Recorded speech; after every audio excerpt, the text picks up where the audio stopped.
Hi all. ഇന്നത്തെ വീഡിയോയിൽ നമ്മൾ കോസ്ല തിയറിനെ കുറിച്ചാണ് ഡിസ്കസ് ചെയ്യുന്നത്. അപ്പോൾ കോസ്ല തിയറി നമ്മളിവിടെ ഒരു പോർഷനായിട്ടാണ് ഡിസ്കസ് ചെയ്യാൻ പോകുന്നത്. അപ്പോൾ 2 വീഡിയോ ആയിട്ടാണ് ചെയ്യാൻ ഉദ്ദേശിക്കുന്നത്. ആദ്യത്തെ വീഡിയോയിൽ നമ്മൾ ഫസ്റ്റ് പാർട്ടായിട്ട് കൺക്ലൂഷൻസ് ഓഫ് കോസ്ല തിയറി പറയും. സെക്കൻഡ് പാർട്ടായിട്ട് കോസ്ല തിയറി ബ്രീഫിംഗ്, അതായത് Kosala theory explain Kosala theory എന്ന് മാത്രം വന്നു കഴിഞ്ഞാൽ എങ്ങനെ അത് ചുരുക്കി പറയാം, ആ രീതിയിൽ മാത്രമാണ് ഇവിടെ കോസ്ല തിയറി പറയാം. മൂന്നാമതായിട്ട് നമ്മൾ മെത്തേഡ് ഓഫ് ഇൻഡിപെൻഡന്റ് വേരിയബിൾസ്, അതായത് കോസ്ല തിയറിയുടെ ഒരു കംപ്ലീറ്റ് സൊല്യൂഷൻ ആയിട്ടാണ് ഈ മെത്തേഡ് പറയുന്നത്, മെത്തേഡ് ഓഫ് ഇൻഡിപെൻഡന്റ് വേരിയബിൾസ്. അപ്പോൾ ഇതൊന്ന് എക്സ്പ്ലെയിൻ ചെയ്ത് കിട്ടണമെങ്കിൽ ഏറ്റവും ചുരുങ്ങിയ രീതിയിൽ എങ്ങനെ എക്സ്പ്ലെയിൻ ചെയ്യാം, അത് മാത്രമാണ് ഇവിടെ ഡിസ്കസ് ചെയ്യുന്നത്. ഇനി ഈ ഒരു Khosla theory using method of independent variables detailed ആയിട്ട് നെക്സ്റ്റ് വീഡിയോയിലാണ് പറയുക. ഓക്കെ, അപ്പൊ ഇന്നത്തെ വീഡിയോയുടെ ഉദ്ദേശം എന്ന് പറഞ്ഞാൽ നമ്മൾ സിമ്പിൾ ആയിട്ട് വാട്ട് ഈസ് കോസ്ല തിയറി എന്ന് പറഞ്ഞു കഴിഞ്ഞാൽ എങ്ങനെ ചുരുക്കി പറയാം, അതേപോലെ മെത്തേഡ് ഓഫ് ഇൻഡിപെൻഡന്റ് വേരിയബിൾസ് എന്താണെന്ന് വെച്ച് കഴിഞ്ഞാൽ എങ്ങനെ പറയാം, ആ കാര്യങ്ങൾ മാത്രമാണ് നോക്കുക. കൂടാതെ what are the conclusions of Khosla theory എന്ന് ചോദിച്ചു കഴിഞ്ഞാൽ, അല്ലെങ്കിൽ differentiate Bligh's theory and Khosla theory എന്ന് ചോദിച്ചു കഴിഞ്ഞാൽ പറയാൻ പാകത്തിലായിരിക്കും കൺക്ലൂഷൻസ് പറയാം.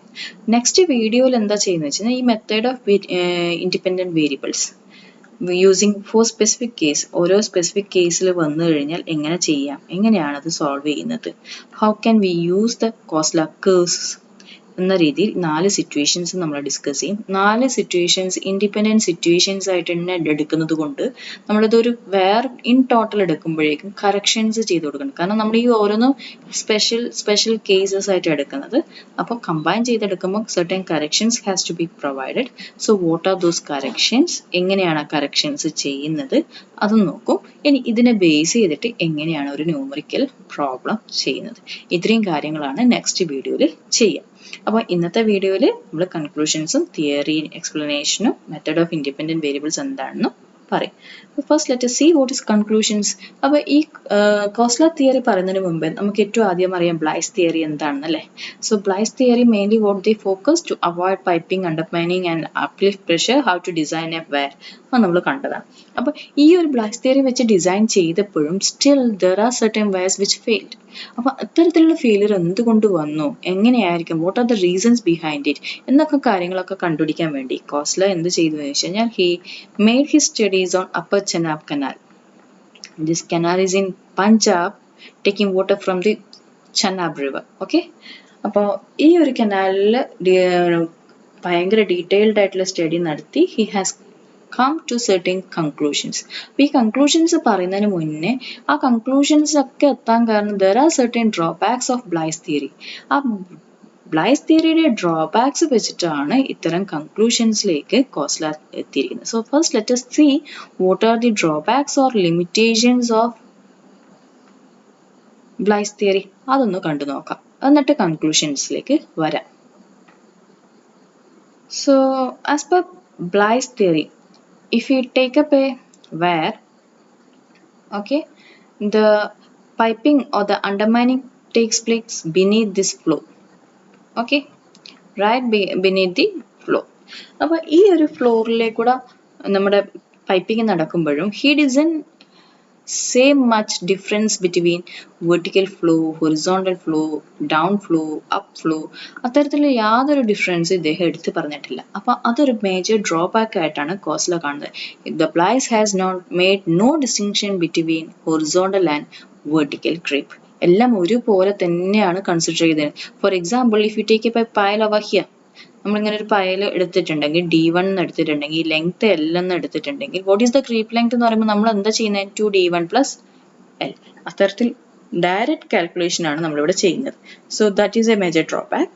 The second drawback is that the Bliss method holds good as long as the horizontal distance between pipeline is greater than the twice their depth. അതായത് ഈ രണ്ട് pile തമ്മിലുള്ള difference if it is greater than twice the depth, then it is fine. അത്തരത്തിലുള്ള സിറ്റുവേഷനിൽ മാത്രമേ Blaise theory will hold good. Then പ്രത്യേകിച്ച് exit gradient എന്താണെന്നോ അതിന്റെ ഇമ്പോർട്ടൻസ് ഒന്നും ബ്ലൈസ് തിയറി എടുത്ത് പറഞ്ഞിട്ടില്ല. കോസ്ല തിയറി ഇത് സ്പെസിഫിക്കലി എടുത്ത് പറയുന്നുണ്ട് എന്താണ് exit gradient, what is the importance of exit gradient. Then outer face and inner face of sheet piles അതും പ്രത്യേകിച്ച് എന്തെങ്കിലും ഡിഫറൻസ് ഉണ്ടോ, ഇന്റർമീഡിയറ്റ് ഷീറ്റ് പൈൽസ് ആയിട്ട് എന്തെങ്കിലും ഡിഫറൻസ് ഉണ്ടോ, അതും ബ്ലൈസ് ഒന്നും പറഞ്ഞിട്ടില്ല. ലോസ് ഓഫ് ഹെഡ് കോൺസ്റ്റന്റ് ആയിട്ടാണ് എടുത്തിരിക്കുന്നത്, but actually in place it is never constant.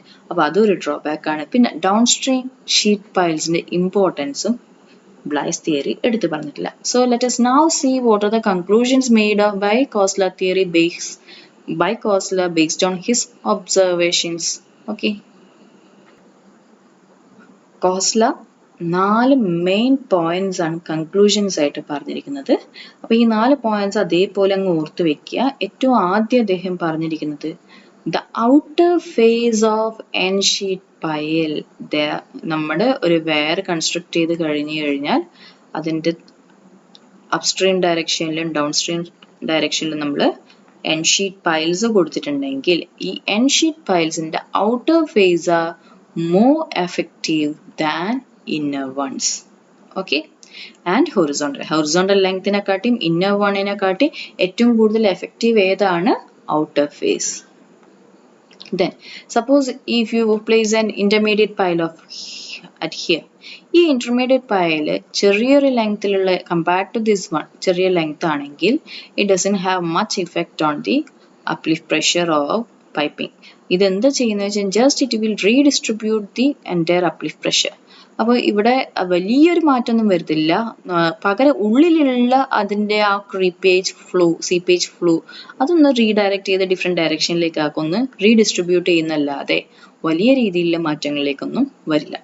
നേരെ മറിച്ച് ഇതിന് സഫിഷ്യൻറ്റ് ലെങ്ത് ഉണ്ടെങ്കിൽ this will redistribute the pressure, this will have some effect on the total pressure of the uplift pressure of the structure. Okay. So intermediate pile ചെറിയ ലെങ്തിലാണെങ്കിൽ കാര്യമായിട്ടുള്ളൊരു ഭേദം effectiveness അവിടെ കൊണ്ടുവരില്ല. So that is the second point. Then third point is the piping or the undermining starts from the tail end.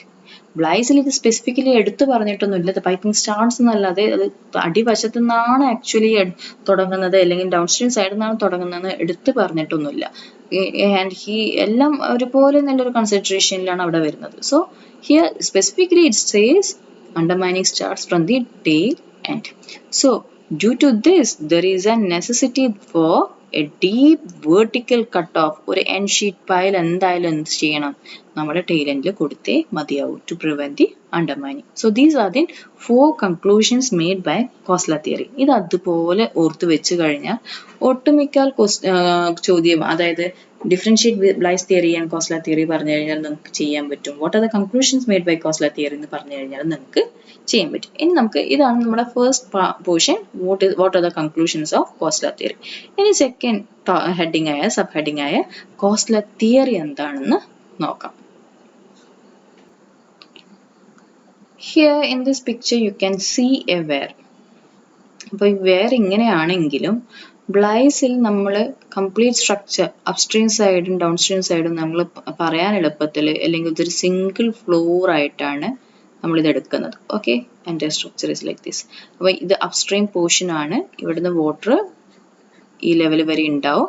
Once more discharge ഇതെന്ത് ചെയ്യും, overflow ചെയ്ത് ഇതുവഴി താഴേക്ക് ഡൗൺ സ്ട്രീം സൈഡിലേക്ക് പോകും. So that is what we see over here. അപ്പോൾ ഇത്തരത്തിലാണ് നമ്മളൊരു ബ്ലൈസ് തിയറിയിൽ നമ്മൾ സ്ട്രക്ചർ എടുത്തിരിക്കുന്നത്. പക്ഷെ when it comes to Khosla നമുക്ക് ആക്ച്വൽ കേസിൽ ഈ സ്ട്രക്ചർ നോക്കുവാണെങ്കിൽ ഇത് എങ്ങനെയായിരിക്കും ഉണ്ടാവുക? If I redraw this will be like this.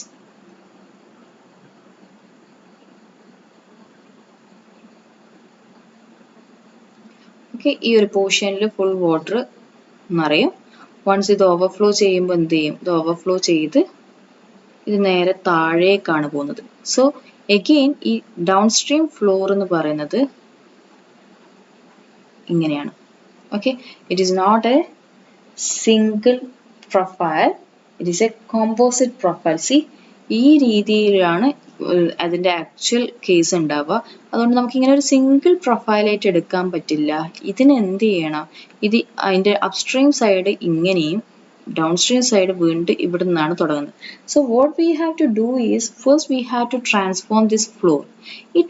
ഈ ഫ്ലോർ ഈ രണ്ട് അപ്സ്ട്രീം സൈഡിലെയും ഡൗൺ സ്ട്രീം സൈഡിലെയും കിടക്കുന്ന ഈ ഫ്ലോറിനെ ട്രാൻസ്ഫോം ചെയ്ത് ഒറ്റ സിംഗിൾ ഫ്ലോറായിട്ട് മാറ്റണം. അപ്പം ഇങ്ങനെയുള്ള ട്രാൻസ്ഫോർമേഷൻ ചെയ്ത് കഴിഞ്ഞിട്ടുള്ള ഫ്ലോറിനെയാണ് നമ്മൾ കോമ്പോസിറ്റ് ഫ്ലോർ എന്ന് പറയാം.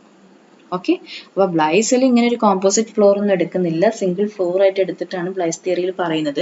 പക്ഷെ ഇവിടെ കോസ്ലയിൽ എന്താ ചെയ്യുന്നത്, ഇങ്ങനെ ഒരു പ്രൊഫൈലിന് നമുക്ക് ഇങ്ങനെ ഒരു ഫ്ലോറിന് എന്ത് ചെയ്യുന്നു, നമ്മൾ ആദ്യം ട്രാൻസ്ഫോം ചെയ്ത് ഒരു കോമ്പോസിറ്റ് ഫ്ലോർ ആയിട്ട് എടുക്കുന്നു. അതിനുശേഷമാണ് നമ്മൾ കോസ്ല തിയറി എക്സ്പ്ലെയിൻ ചെയ്യാൻ പോകുന്നത്.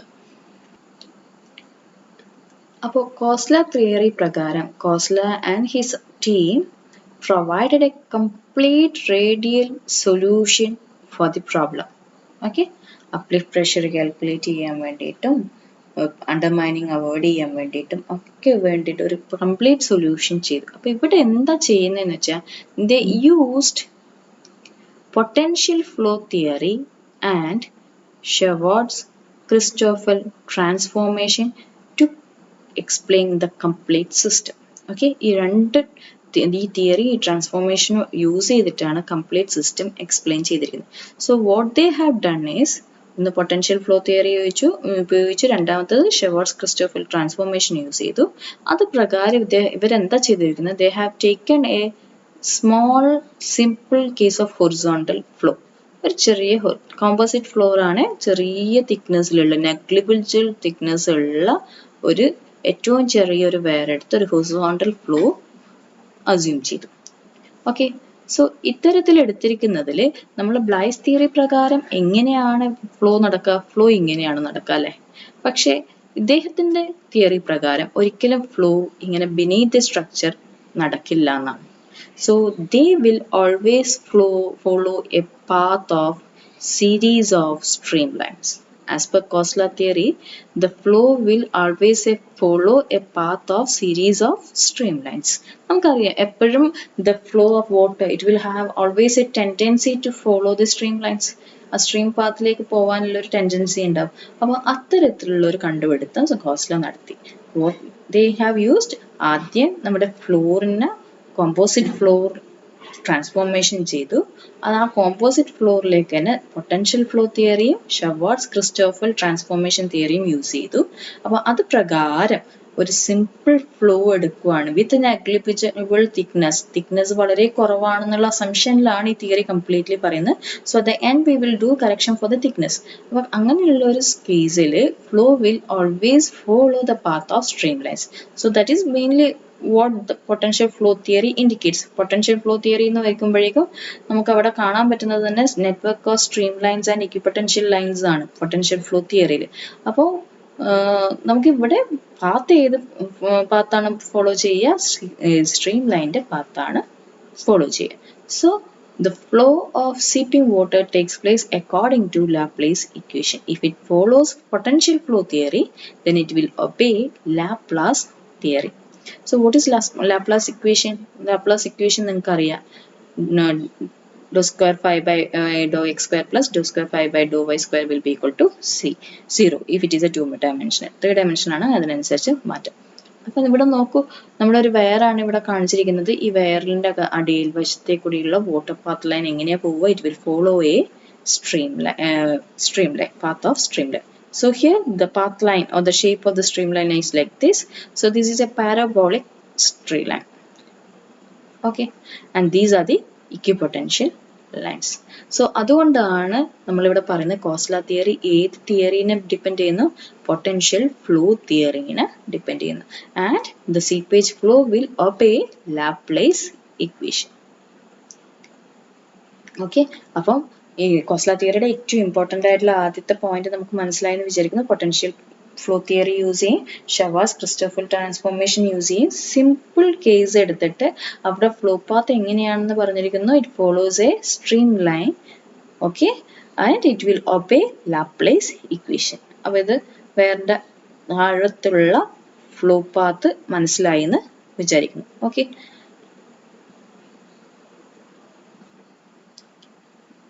and now they use Schwarz-Christoffel equation. എന്നിട്ട് എന്ത് ചെയ്തു, uplift pressure at different points കണ്ടുപിടിച്ചു. അപ്പോൾ ഷെവാർട്സ് ക്രിസ്റ്റോഫൽ ട്രാൻസ്ഫോർമേഷൻ യൂസ് ചെയ്തിട്ടാണ്. ആ കംപ്ലീറ്റ് ട്രാൻസ്ഫോർമേഷനിലേക്കൊന്നും നമ്മൾ പോകുന്നില്ല, നമ്മളിവിടെ ഫൈനൽ ഇക്വേഷൻസിലേക്ക് മാത്രമാണ് പോകുന്നത്. അത് പ്രകാരം ഓരോ പോയിന്റിലുള്ള അപ്ലിഫ്റ്റ് പ്രഷർ എങ്ങനെയാണ് കണ്ടുപിടിക്കുന്നത് വെച്ച് കഴിഞ്ഞാൽ P equal to HS by pi into cos inverse 2x by b. അതിൽ HS എന്ന് പറഞ്ഞു കഴിഞ്ഞാൽ സീപ്പേജ് ഹെഡ് ആണ്. ഓക്കെ, B എന്ന് പറഞ്ഞു കഴിഞ്ഞാൽ horizontal distance between entry and exit points ആണ്. ഓക്കെ, ഇനി എക്സ് എന്ന് വെച്ച് കഴിഞ്ഞാൽ എന്താണ് എക്സ് എന്ന് ഇൻഡിക്കേറ്റ് ചെയ്യുന്നത് വെച്ച് കഴിഞ്ഞാൽ see here this is the direction of x. Okay, so ഇപ്രകാരത്തിൽ ഷെവാർട്സ് ക്രിസ്റ്റോഫർ ട്രാൻസ്ഫോർമേഷൻ യൂസ് ചെയ്ത് അപ്ലിഫ്റ്റ് പ്രഷർ എങ്ങനെയാണ് കണ്ടുപിടിക്കുന്നതിൻ്റെ ഇക്വേഷൻ കണ്ടു. ഈ ഇക്വേഷൻ ഒന്നും ബൈഹാർട്ട് ചെയ്യണ്ട കേട്ടോ, ഇതൊക്കെ നമുക്ക് ഗ്രാഫിൽ, അതായത് കോസ്ല കർവിൻ്റെ ഗ്രാഫിൽ നമുക്ക് കയ്യിലുണ്ടാവും. നമുക്ക് യൂണിവേഴ്സിറ്റി എക്സാമിന് നമുക്ക് ഹാളിലേക്ക് കൊണ്ടുപോകാൻ പറ്റുന്ന ഗ്രാഫാണ്. So directly from that you can directly write it up on. Okay, അപ്പോൾ ആ രീതിയിൽ നമുക്ക് ഇത് ബൈഹാർട്ട് ചെയ്യേണ്ട ആവശ്യമൊന്നുമില്ല. നമുക്ക് ജസ്റ്റ് അത് എന്ത് ചെയ്യുക, resultant Khosla theory gives uplift pressure as like this എന്ന് മാത്രം പറഞ്ഞാൽ മതി. അത് കൂടാതെ ഇവരെടുത്ത് പറയുന്ന വേറൊരു ഇമ്പോർട്ടൻറ്റ് കാര്യമാണ് എക്സിറ്റ് ഗ്രേഡിയന്റ് എന്താണെന്ന് ഡിഫൈൻ ചെയ്തിട്ടുണ്ട്, എത്രയാണെന്ന് how to get it also they have defined it. So the actual exit gradient G is equal to, okay, it also gives the exit gradient, so let me write it over here. G is equal to HS by D into 1 pi root lambda. Okay, അതില് എന്താണ് lambda is equal to half into 1 plus root of 1 plus alpha square, and alpha is equal to B by D2. Okay, B by D2. അപ്പോൾ ഇതൊക്കെ എന്താണെന്ന് detailed ആയിട്ട് നമ്മൾ numerical പ്രോബ്ലത്തിലേക്ക് വരുമ്പോൾ കാണും. Just ഇവിടെ എത്ര ആലോചിക്കാനുള്ളൂ, കോസ്ല തിയറി പ്രകാരം നമ്മൾ അപ്ലിഫ്റ്റ് പ്രഷർ ഇങ്ങനെയാണ് കാൽക്കുലേറ്റ് ചെയ്യുക, എക്സിറ്റ് ഗ്രേഡിയന്റ് ഇങ്ങനെയാണ് കാൽക്കുലേറ്റ് ചെയ്യുക. സോ ദ എക്സിറ്റ് ഗ്രേഡിയന്റ് ഈ ഇക്വേഷൻ നമുക്ക് ബൈഹാർട്ട് ചെയ്യേണ്ട ആവശ്യമില്ല. ഇതും എവിടെയുണ്ട്, നമ്മുടെ എക്സിറ്റ് ഗ്രേഡിയന്റിന്റെ കർവിന്റെ അകത്ത് ലഭ്യമാണ്. Okay, so in addition to this one, നമ്മൾ it obeys Laplace equation എന്ന് പറഞ്ഞു, potential flow theory യൂസ് ചെയ്യുന്നു പറഞ്ഞു, then ഷെവാർട്സ് ക്രിസ്റ്റോഫർ ട്രാൻസ്ഫോർമേഷൻ പ്രകാരം അപ്ലിഫ്റ്റ് പ്രഷർ എങ്ങനെ കാൽക്കുലേറ്റ് ചെയ്യുന്നത് കണ്ടു, എക്സിറ്റ് ഗ്രേഡിയന്റ് എങ്ങനെയാണ് കാൽക്കുലേറ്റ് ചെയ്യുന്നത് കണ്ടു. ഇത് കൂടാതെ കോസ്റ്റിൽ എടുത്തു പറഞ്ഞത് എന്താണ്, to avoid piping failure there should be a downstream pile and exit gradient should be safe. ഈ ചെയ്യുന്ന എക്സിറ്റ് ഗ്രേഡിയന്റ് എന്തായിരിക്കണം, സേഫ് വിത്തിൻ ലിമിറ്റ് ആയിരിക്കണം. അത് നമുക്ക് പ്രോബ്ലം ന്യൂമറിക്കൽ വരുമ്പോൾ ചെയ്യാം. അത് കൂടാതെ നമ്മൾ അവിടെ സിമ്പിൾ ഹൊറിസോണ്ടൽ ഫ്ലോ ആണ് ഏറ്റവും ആദ്യം എടുത്തിരിക്കുന്നത് വിത്ത് നെഗ്ലിജിബിൾ തിക്നെസ്. അതുകൊണ്ട് തന്നെ അറ്റ് ദ എൻഡ് നമ്മൾ ഈ തിക്നെസിന്റെ കറക്ഷൻ ഒക്കെ കൊടുത്ത് sufficient thickness is there on the floor to resist uplift pressure എന്നും കൂടി ഉള്ളത് എൻഷുർ ചെയ്യണം. Okay, so these are the major common important points of Kossler theory. എന്തൊക്കെയായിരുന്നു ഒന്നാമത്തെ കേസിൽ നമുക്ക് ഒന്നും കൂടി നോക്കാം. So the first point of Kossler theory is that the problem is based on potential flow theory and Christoffel transformation. Okay, the second is that they have taken a small horizontal flow with negligible thickness, and the seeping water flow follows a path of series of streamlines. Then എന്ത് പറഞ്ഞു, flowing seeping water follows Laplace equation എന്താണെന്ന് പറഞ്ഞു. അതിനുശേഷം എന്താണ് potential flow theory പ്രകാരം how the flow will be there beneath the where എന്ന് കാണിച്ചു, equipotential line എന്താണെന്ന് കാണിച്ചു. Then based on the second transformation method എങ്ങനെയാണ് അപ്ലിഫ്റ്റ് പ്രഷർ കാൽക്കുലേറ്റ് ചെയ്യുന്നത് കാണിച്ചു. അതിനുശേഷം നമ്മൾ എക്സിറ്റ് ഗ്രേഡിയന്റ് എങ്ങനെയാണ് കാണിക്കുന്നതെന്ന് കാണിച്ചു. ഓക്കെ, എക്സിറ്റ് ഗ്രേഡിയന്റ് എങ്ങനെയാണ് കണ്ടുപിടിക്കുന്നതെന്ന് കാണിച്ചു. അത് കൂടാതെ എന്താണ് ഡൗൺ സ്ട്രീം പൈലിന്റെ ഇമ്പോർട്ടൻസും ആൻഡ് തിക്നെസ് ഓഫ് ഫ്ലോറിന്റെ ഇമ്പോർട്ടൻസും പറഞ്ഞു. So these are the 7 important points of a Khosla theory. അപ്പോൾ കോസ്ല തിയറി എന്താണെന്ന് ചോദിച്ചു കഴിഞ്ഞാൽ ഏറ്റവും ചുരുക്കത്തിൽ ഇത്രയും കാര്യങ്ങൾ മാത്രം പറഞ്ഞാൽ മതി. ഇനി നമുക്ക് നോക്കാനുള്ളത് എന്താണ്? Method of independent variables. മൂന്നാമത്തെ പാർട്ടാണ് മെത്തേഡ് ഓഫ് ഇൻഡിപെൻഡന്റ് വേരിയബിൾസ്. അത് എക്സ്പ്ലെയിൻ ചെയ്യുന്നതിന് മുന്നേ നമുക്കൊരു അപ്ലിക് പ്രഷർ ഡയഗ്രാം കൂടി നോക്കാം. അപ്പോൾ ഇത് ഇവിടെ 2 തിയറി പ്രകാരമുള്ള അപ്ലിക് പ്രഷർ ഡയഗ്രാം ആണ്.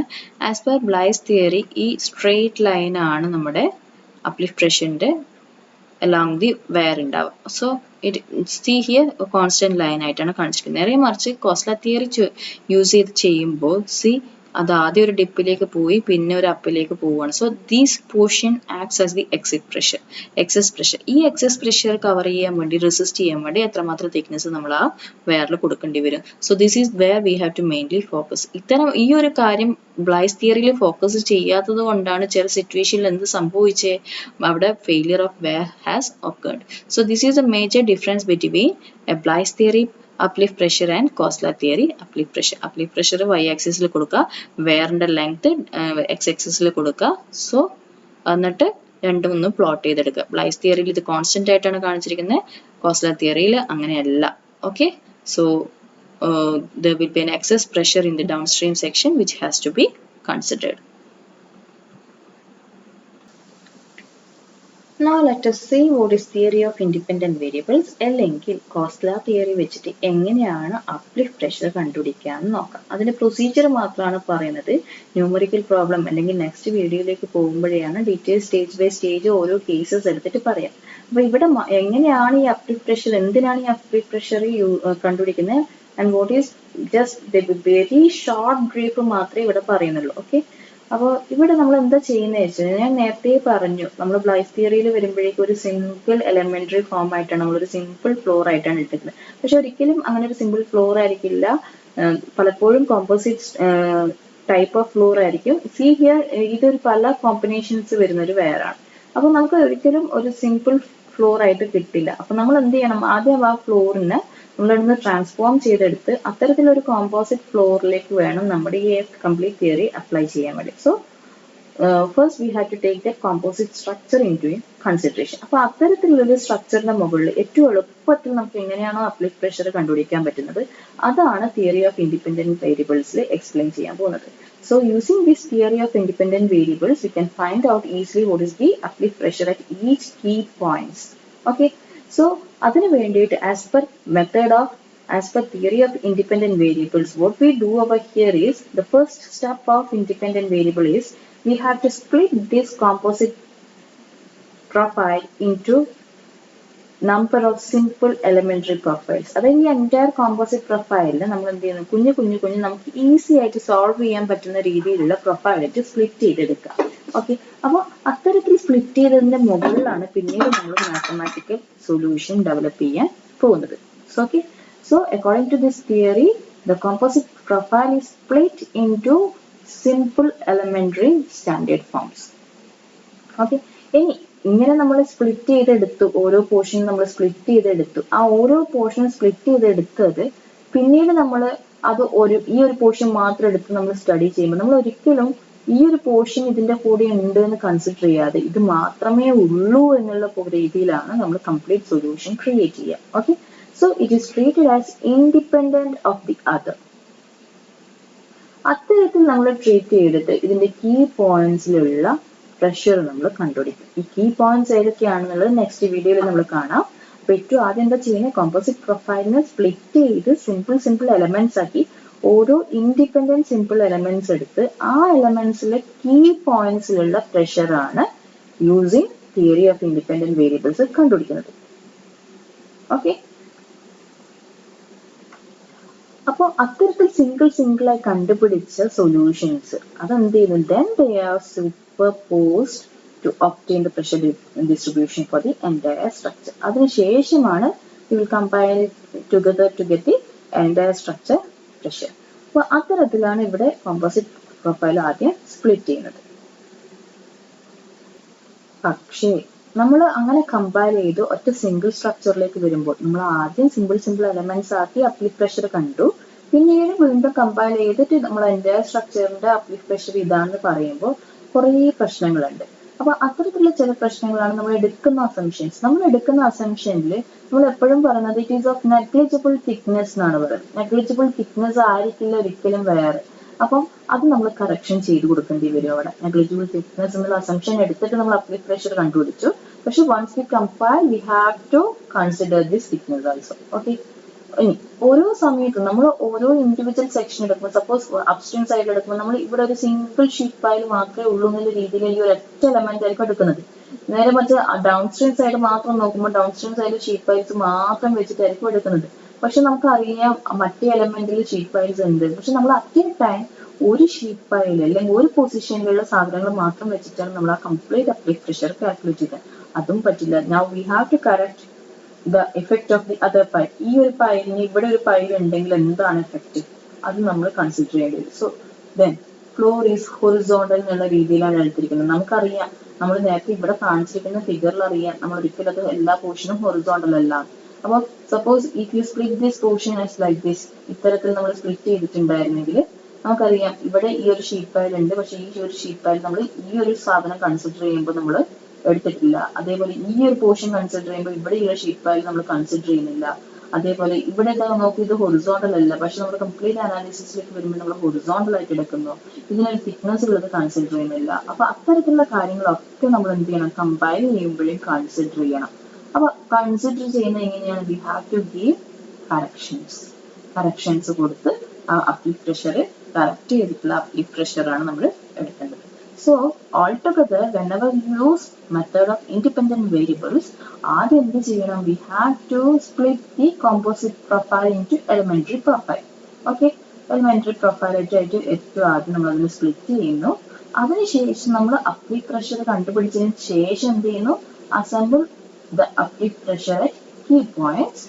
Then what we have to do, correct it and interpolate it. ഇതാണ് മെത്തേഡ് ഓഫ് ഇൻഡിപെൻഡന്റ് വേരിയബിൾസിൽ ചെയ്യുന്നത്. അപ്പൊ മെത്തേഡ് ഓഫ് ഇൻഡിപെൻഡന്റ് വേരിയബിൾസ് ഏറ്റവും ചുരുങ്ങിയ രീതിയിലാണ് ഇപ്പൊ ഇവിടെ പറഞ്ഞിരിക്കുന്നത്. എക്സാക്ട്ലി നമ്മൾ എന്താണ് ചെയ്യാൻ പോകുന്നത് അത് നമുക്ക് നെക്സ്റ്റ് വീഡിയോയിൽ നോക്കാം. So this is all together what we have to say in interior independent variables. ഏറ്റവും ചുരുങ്ങിയിട്ട് ആദ്യം നമ്മൾ എന്ത് ചെയ്യണം, കോമ്പോസിറ്റ് പ്രൊഫൈലിൽ സിംഗിൾ എലിമെന്ററി പ്രൊഫൈൽ കൺസിഡർ ചെയ്യുക. അതിനുശേഷം ഓരോ എലിമെന്ററി പ്രൊഫൈലും ഇൻഡിപെൻഡന്റ് ആയിട്ട് കൺസിഡർ ചെയ്യുക. ആ ഇൻഡിപെൻഡന്റ് പ്രൊഫൈലിന്റെ അപ്ലിഫ്റ്റ് പ്രഷർ കണ്ടുപിടിക്കുക.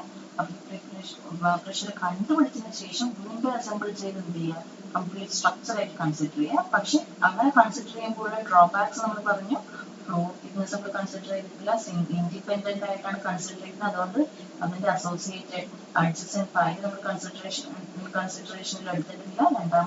മൂന്നാമത്തത് ഫ്ലോർ ഈസ് ഹൊറിസോണ്ടൽ ആയിട്ടാണ് കൺസിഡർ ചെയ്യുന്നത്. സോ ഇത്തരത്തിലുള്ള കൺസിഡറേഷനുകളിലൊക്കെ പറഞ്ഞ പാഴ്ചകൾ നമ്മൾ കറക്റ്റ് ചെയ്തെടുക്കണം.